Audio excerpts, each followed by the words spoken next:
राजगडावरती जर शत्रूला वेढा घालायचा असेल राजगडाला, तर 40 मैलाचा वेढा पडायचा.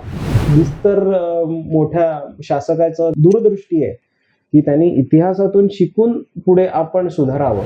विजयदुर्गचा किल्ला शिवाजी महाराजांनी आदिलशहाकडून तहामध्ये तो किल्ला घेतला, पण त्याच्या आधी तो बहामनीकडे होता. बहामनीच्या आधी तो शिरहारांनी बांधला होता. आणि मग ते शिवाजी महाराजांनी त्याचा किती विस्तार केला, त्यांनी स्वराज्यासाठी त्याचा कसा उपयोग केला. ते पण खूप छान आहे ऍक्च्युली, की तिकडनं शत्रू म्हणजे आज शिरूच शकत नाही. त्याच्याबद्दल तुला मी दाखवलं की नाही आठवत नाही, पण एक जो चिलखती बुरुज आहे त्याच्या तो एक प्रचंड खडकावरती तो अख्खा बुरुज उभारलाय.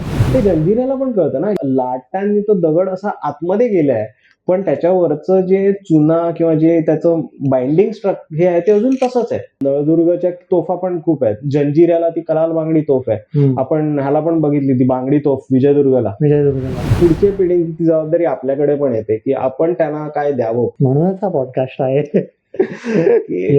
आणि एक किल्ला आपण 7-8 वर्ष लढवायचा, मुघलांना द्यायचा आणि परत मुघलांकडून 2-3 महिन्यात परत घ्यायचा, हे जे आपलं काय म्हणतात रणनीती आपण ठेवलेली त्यावेळेला.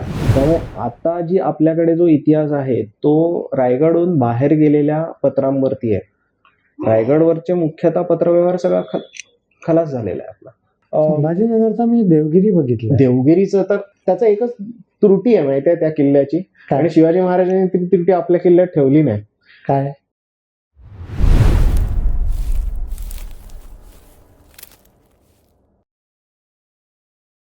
सो आपण मगाशी ज्या गप्पा मारल्या, सो त्याबद्दल आपण जर एक पाऊल पुढे जाऊन जर विचार केला, तर आपण जेव्हा ट्रेक्स करतो, आपण गड किल्ल्यांवर जातो, तेव्हा इतिहासाच्या अनुषंगाने ट्रेक्स करताना काय काय आहेत वस्तू ज्या आपण बघितल्या पाहिजेत. मी ह्याच्या एक पाऊल पुढे जाईन. मी म्हणेन इतिहासाच्या ह्यानी तर बघाच, पण भूगोलाच्या ह्यानी पण बघू शकतात तुम्ही. हो, डेफिनेटली. कारण किल्ले महाराष्ट्रातले किंवा आपण म्हणू दख्खन मधले म्हण, मध्य प्रदेश म्हण, कर्नाटक म्हण, हे किल्ल्यांना संरक्षणाच्या ह्यानी तर होतच, पण त्याची संरक्षणाची भिंत पण एक प्रत्येक किल्ल्याला होती. आता डोंगरी किल्ल्यांचा एक नैसर्गिक रचना, त्याला संरक्षण आपोआप मिळत गेलं, पण तरी पण नदी म्हण, दऱ्या म्हण, त्याच्यामुळे त्यांना एक नैसर्गिक हे मिळालीच. पण आजूबाजूचे किल्ले पण महत्वाचे आहेत. आता समुद्री किल्ल्याला आपण म्हणालो तसंच सुवर्णदुर्गला गेलो तर तिकडे आजूबाजूला किल्ले आहेत. जो गोवा किल्ला आहे, फत्तेगड आहे, कनकदुर्ग आहे, हे किल्ले म्हणजे जमिनीकडून येणाऱ्या आक्रमणाला जमिनीवरच थांबवण्याची त्यांना क्षमता असण्यासाठी ते किल्ले बांधलेत, की ते मुख्यतः समुद्री किल्ल्यावर धडक देऊ नये ते आक्रमणाने, किंवा समुद्रातून आलेले जर समुद्रातला किल्ला पडला तरी जमिनीवरून ते आतमध्ये परत शत्रू येऊ नये अशासाठी. म्हणजे हे दुहेरी संरक्षणाची रचना आहे. हे भूगोलाच्या ह्यानी आहेच. इतिहासाच्या ह्यानी म्हटलं तर कोणी किल्ला बांधला, मगाशी आपण बोललो तसं विजयदुर्गचा किल्ला शिवाजी महाराजांनी आदिलशहाकडून तहामध्ये तो किल्ला घेतला, पण त्याच्या आधी आदिलशहाच्या आधी तो बहामनीकडे होता. बहामनीच्या आधी तो शिरहारांनी बांधला होता. आणि मग त्या शिवाजी महाराजांनी त्याचा किती विस्तार केला, त्यांनी स्वराज्यासाठी त्याचा कसा उपयोग केला, हे पण काही गोष्टी, किंवा ह्यांनी कान्होजी आंग्रेंनी त्याचा कसं ते सॉर्ट ऑफ छोटं शिपयार्ड होतं त्यांचं विजयदुर्गला, म्हणजे जहाजं बांधायचं काम विजयदुर्गला व्हायचं. सो इतिहास असा ह्याने पण आपण माहिती करून घेऊ शकतो की म्हणजे काय. पण आपण शिवाजी महाराजांच्या ह्याच्याप्रमाणे मुख्यतः मोठे मोठे किल्ल्यांच्याकडे गेलो, पण विदर्भ वगैरे त्या भागात पण मराठवाडा तिकडे पण बरेच किल्ले आहेत. हे भुईकोट किल्ले आहेत जे बघायचे आहेत. मगाशी म्हटलं तसं तो नळदुर्ग तर आहेच, नरनाळाचा एक किल्ला, मग चिखलदराला तुझा गाविलगड आहे. हे प्रचंड किल्ले आहेत आणि हे काही छोटे मोठे किल्ले नाही आहेत. कधी काळचे समृद्ध किल्ले होते ते. गाविलगडला गेल्यावरती तर म्हणजे तू गेलायस का? गाविलगडला गेला नाहीयेस, पण गाविलगड हा मुख्य दरवाजातून आतमधल्या मेन किल्ल्याला जायलाच आपल्याला अर्धा तास चालत लागतो. एवढा आतमध्ये प्रचंड आहे तो. म्हणजे माझं पण काही कारणास्तव जाता आलं नाही. नरनाळा पण माझा सुटला, नाहीतर नरनाळाचा किल्ला पण सुंदर आहे आणि त्याचे तटबीट छान आहे. तसाच एक संभाजीनगरमध्ये किल्ला आहे, तो पण जंगलाच्या आतमध्ये आहे. पण तो पण छान आहे किल्ला. असे बरेच आणि काही इतिहासाच्या आणि म्हटलंच तर संभाजीनगरचा मी देवगिरी बघितलं. देवगिरीचं तर तो खूप सुंदर आहे तो. त्याचा एकच त्रुटी आहे माहिती आहे त्या किल्ल्याची, काय? आणि शिवाजी महाराजांनी ती त्रुटी आपल्या किल्ल्यात ठेवली नाही. काय? त्या किल्ल्याला एकच दरवाजा होता ज्यातून किल्ल्यातून बाहेर येता येईल आणि किल्ल्यातून आतमध्ये जाता येईल. त्यामुळे तो दरवाजा तुम्ही राखलात शत्रूंनी, आतमध्ये अडकलास तो माणूस. हो. आणि त्याच्याचमुळे त्याचं आतमध्ये कोण जाऊ शकत नाही त्या किल्ल्यातून, कारण त्याची रचनाच अशी होती. तो एका डोंगरावर किल्ला होता, त्याला खूप मोठा खंदक होता. हो. आता पण आहे. आता पण आहे. हो. आणि तो ब्रिज क्रॉस करून जातो आणि मग तू मेन किल्ल्यात जातोस. पण तू तो दरवाजा राखलास तर कोण येणार आहे बाहेर? कोण येऊच शकत नाही तिकडे. म्हणून शिवाजी महाराजांच्या किल्ल्यावर बघ, तू कुठच्याही किल्ल्याला, डोंगरी किल्ला, राजगडावरती किती दरवाजे आहेत. चोर दरवाजा आहे, सुवेळाचा दरवाजा आहे, पद्मावतीचा दरवाजा, पद्मावतीला आहे, पाली दरवाजा आहे, आळू दरवाजा आहे, किती दरवाजे आहेत. रायगडावरती किती आहेत? तू महादरवाजा सोडला तर वाघ्या दरवाजाने निघू शकतोस. राजाराम महाराज तिकडूनच पळाले. सुधागडही तसाच खूप विस्तार आहे. सुधागडचा पण तो चोर दरवाजा. हो, मागचा तो. मग तिथे पहिल्यांदा गेले होते एकदम भन्नाटच वाटलं होतं की काय आहे, म्हणजे हे आहे तेच माहित नव्हतं. कारण पहिली भेट खूप फिरती झाली. सेकंड टाइम आपण आय थिंक ओव्हरनाईट केला होता, त्यावेळेला बऱ्यापैकी एक्सप्लोर केलं होतं आपण. आणि इव्हन राजगडाचा तो चोर दरवाजा, मी तर पहिल्यांदा गेलो त्या तुझा अळू दरवाजाने चढलो आणि पालीनी उतरलो, पाली दरवाजाने. त्यामुळे चोर दरवाजाचं माहीतच नव्हतं. मग नंतर जेव्हा राजगडला गेलो तेव्हा ते चोर दरवाजाने चढलो. तर चोर दरवाजाने चढायला एक रूट आहे त्याला. चोर दरवाजाने चढतो ना आपण. अच्छा. नाही, मी राजगडपर्यंत फक्त एकदाच आलो तुमच्याबरोबर. ते आपण पाली दरवाजाने गेलेलो आय थिंक. अच्छा, तेव्हा पालीने गेलेलो. हो. पण चोर दरवाजाने उतरलो असो ना आपण. कदाचित, मला आठवत नाही. चोर दरवाजाने उतरलो. पद्मावती साईडने उतरतो तो कुठचा चोर दरवाजा? हा, मग आपण त्याने उतरलो. करेक्ट. पण काय आलं, मी पहिल्यांदा जेव्हा तोरणा राजगड केला ना, तेव्हा तो संजीवनीकडून चढलो, कारण तोरणावरून राजगडला आल्यावरती तो अळू दरवाजाला येतो तो, आणि मग उतरताना पाली दरवाजाने खाली उतरलो. पण नंतरच्या वेळेला जेव्हा गेलो तेव्हा पहिल्यांदा मी गजा काकांबरोबर गेलेलो, गजानन कांबळे. हा, सो त्यांच्यावर जाताना त्यांनी चोर दरवाजाने नेलं, आणि आय थिंक त्यांनी उतरवलं पण चोर दरवाजानेच होतं. अच्छा. नंतरच्या वेळेला मग आपण गेलो तेव्हा पाली मिलिंद होता. मग पाली दरवाजाने गेलो आणि मग आय थिंक चोर दरवाजावरून खाली आलो. इव्हन तोरणाला पण मग नाही, ह्या साईडनी तू चढतोस ह्याच्यावरून, तुझ्या वेल्ह्यावरून महादरवाजा करत तू आतमध्ये जातोस, आणि जेव्हा तू राजगडच्या बाजूला जातोस तो ती एकदम विरुद्ध दिशा आहे, त्याच्याने तू उतरतोस. त्यामुळे म्हणजे समजा या साईडने आक्रमण झालं तर आपल्याकडे एक एस्केप रूट आहे. म्हणून पूर्वीच्या घरामध्ये पण असतील कदाचित 2 दरवाजे, एक मागचा दरवाजा, एक पुढचा दरवाजा. आणि अजून एक मला आता आपण जे बोलतोय त्याच्यावरच मला एक आठवलं की राजमाची किल्ल्यावरती, श्रीवर्धन किल्ल्यावरती एक तटबंदी आहे जिथे चिलखत बांधलेलं आहे. ते चिलखती दोन्ही बाजूला आहेत. ते पण खूप छान आहे ऍक्च्युली, की तिकडनं शत्रू म्हणजे आज शिरूच शकत नाही. त्याच्याबद्दल तुला मी दाखवलं की नाही आठवत नाही, पण एक जो चिलखती बुरुज आहे त्याच्या तो एक प्रचंड खडकावरती तो अख्खा बुरुज उभारलाय. म्हणजे तो अख्खा दगड जमिनीतच आहे तसाच, आणि त्याच्यावरती त्यांनी तो अख्खा हे बघ, पूर्वीचे किल्ले देखील बांधले, तो दगड कुठून आला नाही, तो दगड तिकडचाच होता, त्याच डोंगरावरचा होता. सो त्यांनी त्याच दगडाचा उपयोग करून त्याच्यावरती अख्खा तो बुरुज उभारलाय. त्यावेळेचे कन्स्ट्रक्शन काय होते ना, ते जंजिऱ्याला पण कळतं ना, लाटांनी तो दगड असा आतमध्ये गेलाय, पण त्याच्यावरचं जे चुना किंवा जे त्याचं बाइंडिंग हे आहे ते अजून तसंच आहे. हो, म्हणजे दगड झिजतोय पण ते बाइंडिंग मटेरियल नाही झिजलंय अजून. काय क्वालिटी वापरली असेल त्यावेळेला, ते पण आपण बघतोच ना. इव्हन सुवर्णदुर्गला पण. हा, ते इव्हन त्याचे पण ते जे घाणे आपण बघितले, मी तिकोनाला बघितलं, अजून 1-2 किल्ल्यावर त्याचे ते घाणे बघितले जे चुनाचे, ते घोडे वापरायचे ते चुना सगळा बनवायला, त्याचे मोठे घाणे असायचे, ते गोलाकार चक्र बनवून ठेवलेले ते अजून तसेच पडलेले आहेत, तिकोण्यावर आहे. तसं अजून 1-2 किल्ल्याला आपण बघितले त्याचे. ते किल्ल्यावरती तू काय काय बघू आणि काय काय नको असं आहे. तर तट, प्रत्येक किल्ल्याची तटाची रचना वेगवेगळी आहे. आता तू राजगडाला गेलास तर राजगडावरती जो संजीवनी माची आहे, ती संजीवनी माची त्या बालेकिल्ल्याच्या जो डोंगर आहे बालेकिल्ल्याचा, त्याचा आधार घेऊन नक्की माची बांधलेली आहे. नॉर्मली कसं असतं, तू खालून वर जातोस, पहिला जिना बांधतोस आणि मग वर चढत जातोस. त्या बालेकिल्ल्याच्या डोंगराचा सपोर्ट घेऊन ती अख्खी माची बांधलेली आहे. ती तिकडूनच येते ती माची संजीवनी. अच्छा. तू बघायला खूप आहे म्हणजे किल्ल्यावरती, पण लक्ष आपण थोडस नजर पाहिजे. नाही, नजर म्हणण्यापेक्षा ना आपण ठीक आहे, आपण पहिल्यांदा, आणि ते पहिल्या नजरेत येणार पण नाही. नाही. पहिल्या नजरेत म्हटलंच तर आपण त्या किल्ल्याच्या म्हणजे राजगडाच्या तर पहिल्या म्हणजे राजगडाला पोचलो ह्याच्यावरतीच आपल्याला खूप आनंद झालेला असतो हो. की राजगडाला आलो म्हणून. जसं पहिल्यांदा रायगडावर घेते, अरे वा रायगडावरती आलो. पण नंतर जेव्हा राजगडावरती गेलो तेव्हा आपण म्हटलं अरे राजगड म्हणजे तो एक काय म्हणतात ड्रीम कम ट्रू होता, तसा प्रकार होता राजगड. आणि मग नंतर हळूहळू ते जेव्हा आतमध्ये घुसत जातो आपण, परत दरवेळेला नवीन जातो. तर लास्ट जे आपण कोविडच्या आधी आम्ही गेलेलो त्यावेळेला तर वेगळा राजगड होता. जानेवारीत होता, 2 जानेवारी की 2 की 3 जानेवारीला गेलेलो, आणि धुक्यामध्ये राजगड होता अख्खा. म्हणजे काही दिसतच नव्हतं आम्हाला जानेवारीमध्ये.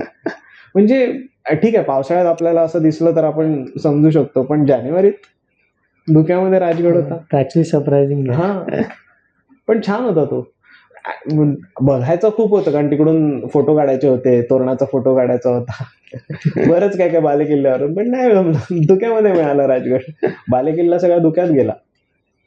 बघायला खूप असतं. आणि काही किल्ल्यांवर जसं देवगिरीच्या किल्ल्यावरती तोफा खूप आहेत, आणि वेगवेगळ्या आकाराच्या आणि त्यांनी डेकोरेटिव्ह तोफा आहेत. तसंच ह्याला नळदुर्गच्या तोफा पण खूप आहेत. जंजिऱ्याला ती कलाल बांगडी तोफ आहे. आपण ह्याला पण बघितली ती बांगडी तोफ विजयदुर्गला. हो. त्यांनी त्याचं रचना सांगितली ना, बांगडी तोफाचं आणि नॉर्मल तोफेचं फरक काय तो. हा, तो मग मला आठवतंय काय ते. बांगडी तोफ म्हणजे त्यांनी रिंग्स करून ते मग जॉईन करतात एकत्र. अच्छा. तो त्याचं हे असतं की तो जो गोळा जातो तोफेमधला जो गोळा भरला आणि तो फिरत फिरत जातो. अच्छा. आणि ह्या नॉर्मल तोफ असते त्याच्यामध्ये तो सरळ निघून जातो. सो त्याची वेगवेगळं त्यांचं हे आहे, काय म्हणतात, आक्रमणाच्या दृष्टीने. हो, त्या वेळेला त्या लोकांनी ज्या पद्धतीने ते पण ती ह्याची पण कलाल बांगडी तोफ होती, ती प्रचंड मोठी होती आहे, म्हणजे जंजिऱ्याला. असं आहे ऍक्च्युली बघण्यासारखं. आपण असं बोलत बसलो तर खूपच वेळ झाला. काय म्हणजे काय म्हणतात, कुठचं सांगावं, कुठचं सांगू आणि कुठचं नको असं होतं. तर लोहगडला पण गेला असतं. लोहगडला पण काय कसे ते जिने आणि ती कशी रचना, त्याचे एरियल फोटोज बघितले तर त्या एरियल फोटोजवरून मला आठवलं, आपण म्हणतो हा तिकोना किल्ला त्रिकोणी आहे, पण तो त्रिकोणी तुला असं समोरासमोर नाही कळत, तो वरती गेल्यावर तुझंच कळतं ना तो त्रिकोण आहे. तो वरतून त्रिकोण आहे नंतर कळतं. किंवा तुझा राजगडाचा, मी नेहमी राजगड घेत राहणार आहे, पण राजगडचा पण मजा आहे. ती पंख्याचा आकार आहे तो राजगडचा. मध्ये तो उंच 700-800 फुटाचा बालेकिल्ला आहे आणि बाजूला ते 3 माच्या अशा पंख्यासारख्या पसरल्या आहेत. पण तो विस्तार खूप मोठा. हा, तो विस्तार, अरे मी ह्याचं बघितलंय, वाचलं, कुठचं पुस्तक होतं त्याच्यामध्ये त्याने लिहिलं की राजगडावरती जर शत्रूला वेढा घालायचा असेल राजगडाला, तर 40 मैलाचा वेढा पडायचा. 40 मैल, किलोमीटर पण नाही, मैलाचा. कुठच्या पुस्तकात काय आठवत? बहुतेक गोनी दांडेकरांच्या असणार. अच्छा. कारण त्यांनी राजगड आणि रायगड ह्याच्यावरती खूप लिहिलंय. त्यांचा अभ्यास पण खूप चांगला. त्यांनी तर म्हणजे आपण जसं म्हणतो ना 9 वेळा केला, 8 वेळा केला, त्यांनी तर माझ्या मते 100 वेळा केला असेल. 100 वेळा. आपण जसं असं अभिमानाने म्हणतो अरे एवढ्या वेळा केला मी, मागच्या आपल्या ह्याच्यात म्हटलं मी प्रदक्षिणा केला राजमाची चहा, तर काहीच नाहीये. आपण कोण नसतो त्यांच्या पुढे. हो, ऍब्सोल्युटली. कारण त्यांनी तर राजगडाच्या प्रत्येक दरवाज्यातून चढलेत आणि उतरलेत. आपण फक्त पाली दरवाजा, अळू दरवाजा हे करतो, सुवळ्याच्या दरवाज्यातून ते उतरलेत.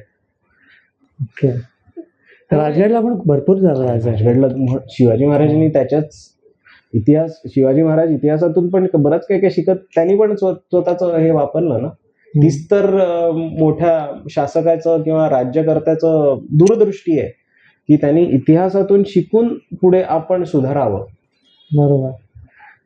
ऍक्च्युली आपण एवढं जे बोलतोय तर असं बरेच किल्ले आहेत, बऱ्याच गोष्टी आहेत ज्या आपण बघितल्या त्या पाहिजे. बघितल्या पाहिजेत. तू मध्ये नव्हतास म्हणून ते, नाही तर अंकाई टंकाईचे किल्ले पण सुंदर आहेत. हो, माझा मिस झालेला. तुम्ही तिघं गेलेला. मनमाडला होते ते, पण आहे काय ऍग्री, म्हणजे आपण बोलत बसलो तर खूप वेळ जाईल त्याच्यात. नाही, पण ऍक्च्युली ना एक खंत अशी वाटते की लोक जाऊन तिथे दगडांवरती कोरणं, तोफांवर बसून फोटो काढणं वगैरे ते सगळं बघून थोडं वाईट वाटतं. हो, वाईट वाटतं ते. म्हणजे नळदुर्गच सांगतो, म्हणजे असं माझ्याकडे फोटो पण मी काढले, लोकांनी फोटो बसले आहेत म्हणून मी काय करू नये अशा फोटो काढलेत ते, की अरे केवढी प्रचंड आणि सुंदर तोफ आहे. आता तू ह्याला देवगिरीला गेला, देवगिरीला ती मेंढा तोफ आहे माहितीये, मेंढ्याच्या तोंडाचा आकार दिलेला आहे की अरे काय अप्रतिम तोफ आहे. आता त्याच्यावर लोक जर बसून ते फोटो काढले तर कसं दिसेल रे ते. त्याला काय करू.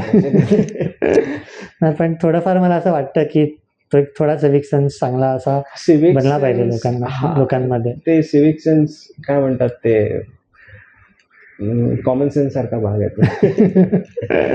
नाही, पण होपफुली जसं ते काय पुढे जातील लोक शिकतील. शिकण्यापेक्षा ना पुढच्या पिढीची जबाबदारी आपल्याकडे पण येते की आपण त्यांना काय द्यावं पुढच्या पिढीला. म्हणूनच हा पॉडकास्ट आहे. हा पण ती पोचला पाहिजे तेवढंच. आपली पण जबाबदारी आहे की आपण सांगितलं तर त्यांना कळणार, नाही तर ते जाणार नाही, पास ऑन नाही होणार. करेक्ट. कारण ती माहिती आहे जी आपण आपल्यापर्यंत पोहोचली आहे, हो, ती पुढच्या पिढीपर्यंत पोहोचवायची आहे, ती एक जबाबदारी आहे. तुम्ही प्रतापगडला पण जाऊन आलात, राईट? हा, प्रतापगडला मी पहिल्यांदा गेलेलो ना तेव्हा मी दुसरीत होतो. दुसरी? कदाचित तो मी बघितलेला पहिला किल्ला असेल. त्याच्यानंतर मी 2 की 3 वेळा प्रतापगडवर गेलेलो आहे. एक शाळेची ट्रिप होती म्हणून गेलो, मग आम्ही असेच फिरायला गेलेलो म्हणून गेलो. त्याच्यानंतर मी नाही गेलो, पण प्रतापगडला खूप गर्दी असते. शिवाजी महाराजांनी बांधलेला तो पण एक खरंच किल्ल्यामधला एक खरं हे आहे. अफजल खानचा वध देखील तिकडेच झालेला, आणि तो इतिहासात आला तो सगळा प्रांत हा पण एक चंद्रराव मोऱ्यांच्याकडून सगळा आपल्याकडे महाराजांकडे आलेला हा प्रांत, आणि त्याच्यावरती शिवाजी महाराजांनी हा अप्रतिम किल्ला बांधला. ज्या वेळेला स्वराज्य एकदम सुरुवात होती, म्हणजे ती एक म्हणतात ती दूरदृष्टी होती शिवाजी महाराजांकडे की त्यांनी अशा ठिकाणी किल्ला बांधला की ज्या वेळेला अफजल खानाच्या वेळेला तो मदतीला आला त्यांना. शेवटी काय शिवाजी महाराजांनी हे सगळं स्वराज्य सह्याद्रीच्या मुळेच उभारू शकले.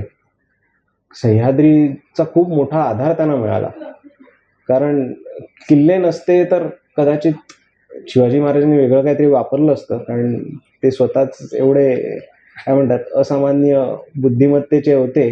त्यांनी काहीतरी गनिमी कावा दुसरा काढला असता. हा, त्यामुळे त्यांना पण हा खूप मोठा आधार त्यांना मिळाला सह्याद्रीचा, असं मला तरी वाटतं. पण प्रतापगड आहे छान, बघण्यासारखा आहे. आणि त्यावेळेला तो अफजल खानाच्या वेळेला तर खूप ते मोठं दाट जंगल होतं. इनफॅक्ट हा जावळीचा खोरापासून ते रायगडापर्यंत सगळा मुलूक शिवाजी महाराजांकडे चंद्रराव मोऱ्यांकडून आला.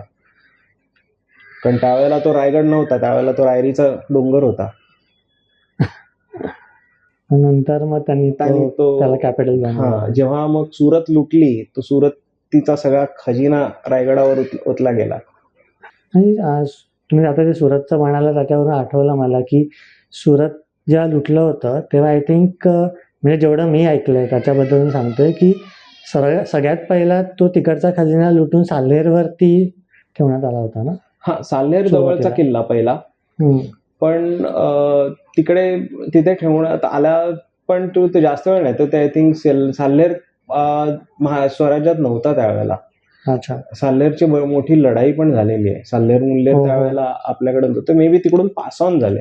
ते साल्हेरला वरती नाही चढवलं, मला तरी वाटत नाही. अच्छा. हा, पण तिथे पण एक युद्ध झालं होतं. साल्हेरचं ते नंतरचं युद्ध आहे. नंतरचं. ते महाराजांचं काय म्हणतात जमिनीवरचं सगळ्यात मोठं युद्ध ते आहे, आणि जे जिंकले महाराज. सुरत जवळपास तुझी सुरत लुटली जवळपास 1664-65च्या दरम्यान. आणि अंदाजाने हे युद्ध कधीचं होतं? युद्ध बहुतेक 1671च्या नंतरच्या अच्छा. आसपास झालं. पण लोहगडला होता तो बराच थोड्याफार प्रमाणात खजिना बऱ्यापैकी. आणि लाईक नाणेघाटचं काय वैशिष्ट्य आहे? नाणेघाट परत मी तुम्हाला सांगितलं तसंच मगाशी आपण जसं विषय निघाला, हे सगळे तुझे ट्रेड रूट्स वरचे आहेत किल्ले. जीवधन हा जीवधन. किल्ला ट्रेड रूट वरच आहे तुझा. सो तो खिंडीतून मार्ग होता, आणि तिकडे व्यापाऱ्यांना राहण्यासाठी त्या गुहा वगैरे आहेत. पण आणि त्या गुहा तर खूप आधीच्या आहेत, त्याच्यावरती आय थिंक प्राकृत की पालीमध्ये लिहिलेलं आहे, भाषा आहे ती. हो. हा, अच्छा. सो त्या खूप जुन्या आहेत नाणेघाट. तुम्ही पण ऍक्च्युली तेवढं क्लोजली बघितलं नाहीये. नाही, ती सगळी लिपी जुनी आहे. अच्छा. मराठी नाही आहे ती. तर ते खूप जुने आहेत. ते शिवाजी महाराजांच्या पण आधीच आहे. आणि नाणेघाटला जे म्हणजे ज्याच्यावरून त्याचं नाव पडलं की तिथे एक ठेवलेलं ते, त्याच्यामध्ये नाणी टाकायचे ते, तर आय थिंक तो अजूनही आहे ना तिथे? हांडा तो आहे अजूनही, तसून दगडाचा तो मोठा हांडा अजूनही आहे तिकडे. नाणी नाही आहेत. नाणी सगळी गेली. आता सध्या आपले किल्ले तसे एवढ्या काही चांगल्या ह्याच्यात नाही आहेत, सुस्थितीत मी म्हणेन नाही आहेत. सगळे बरेचसे तुटलेले आहेत. त्याचं म्हणजे राजस्थानमध्ये तू गेलास आणि म्हणशील तर किल्ले एकदम छान कंडिशन मध्ये ठेवले आहेत, किंवा ते टुरिस्ट स्पॉट आहेत, पण आपल्याकडे नाही आहेत. त्याचं कारण काय? त्याचं प्रमुख कारण ब्रिटिशांनी हेरलं की जे मराठे औरंगजेबला 27 वर्ष झुंजू शकतात आणि एकही प्रांत देऊ शकत नाहीत, की राजधानी बदलत गेले दरवेळेला, आणि एक किल्ला आपण 7-8 वर्ष लढवायचा आणि तो मुघलांना द्यायचा, आणि परत मुघलांकडून 2-3 महिन्यात परत घ्यायचा. हे जे आपलं काय म्हणतात रणनीती आपण ठेवलेली त्यावेळेला मराठ्यांनी, ती ब्रिटिशांनी आधी ठरली. त्यामुळे ब्रिटिशांना कळलं की हे जर आपल्याला टिकवायचं असेल तर हे किल्ले तोडा. त्यामुळे 1 वर्ष त्यांची एक बॅटॅलियन फिरतच होती, किल्ले तोडायचे. रायगड जळला ती गोष्ट वेगळी आहे. रायगड तो हिरकणीच्या बाजूला एक पोटलीचा डोंगर आहे. त्या पोटलीच्या डोंगरावरती ब्रिटिशांनी तोफा चढवून तो दारूखाना उडवला. तो दारूखाना उडवल्यावरती जे वरची छत किंवा गडावरती जे काही राहण्याची ठिकाणं होती ती सगळी लाकडाची होती, ती सगळी जळली. त्याच्यावरती बरंचसं तुझं पत्रव्यवहार जळले. त्यामुळे आता जी आपल्याकडे जो इतिहास आहे तो रायगडहून बाहेर गेलेल्या पत्रांवरती आहे. रायगडवरचे मुख्यतः पत्रव्यवहार सगळा खलास झालेला आहे आपला. आपल्याकडे म्हणून कदाचित बऱ्याच आपल्याकडे शिवाजी महाराजांचे दस्तऐवज कमी आहेत. जे शिवाजी महाराजांनी लिहिले किंवा बाहेर गेले तेच राहिले. त्यामुळे आपल्या किल्ल्याची जी काय परिस्थिती आहे ती थोडीफार प्रमाणात ब्रिटिशांनी त्यांच्या ह्याच्यासाठी केलेल्यामुळे झालेली आहे. अजूनही असे काही किल्ले आहेत जिथे बऱ्यापैकी सुस्थितीत आहेत, असे कुठचे किल्ले आहेत का? नाही, आहेत बरेचसे किल्ले, पण त्याच्यावर काही कसं होतं की शेवटी किल्ले ब्रिटिशांच्या हाताखाली गेल्यानंतर त्याच्यावरती त्यांनी तेवढं लक्ष दिलं नाही. सो त्याच्या आणि आपल्याकडे जे संस्थानिक जे काही होते त्यांनी आपापली त्यांना ब्रिटिशांकडून काहीतरी मिळत होतं, किंवा जे काय असेल त्यावेळेचं अरेंजमेंट मला एवढी माहीत नाही. निजाम वगैरे ह्या लोकांनी त्यांची राजवाडे वगैरे खूप मोठे बनवले, किंवा राजस्थानमधल्या राजवाडे खूप मोठे आहेत किल्ले वगैरे. पण आपल्याकडे एकतर मराठ्यांना वारस नसल्यामुळे ब्रिटिशांनी बरंचसं हे करून टाकलं.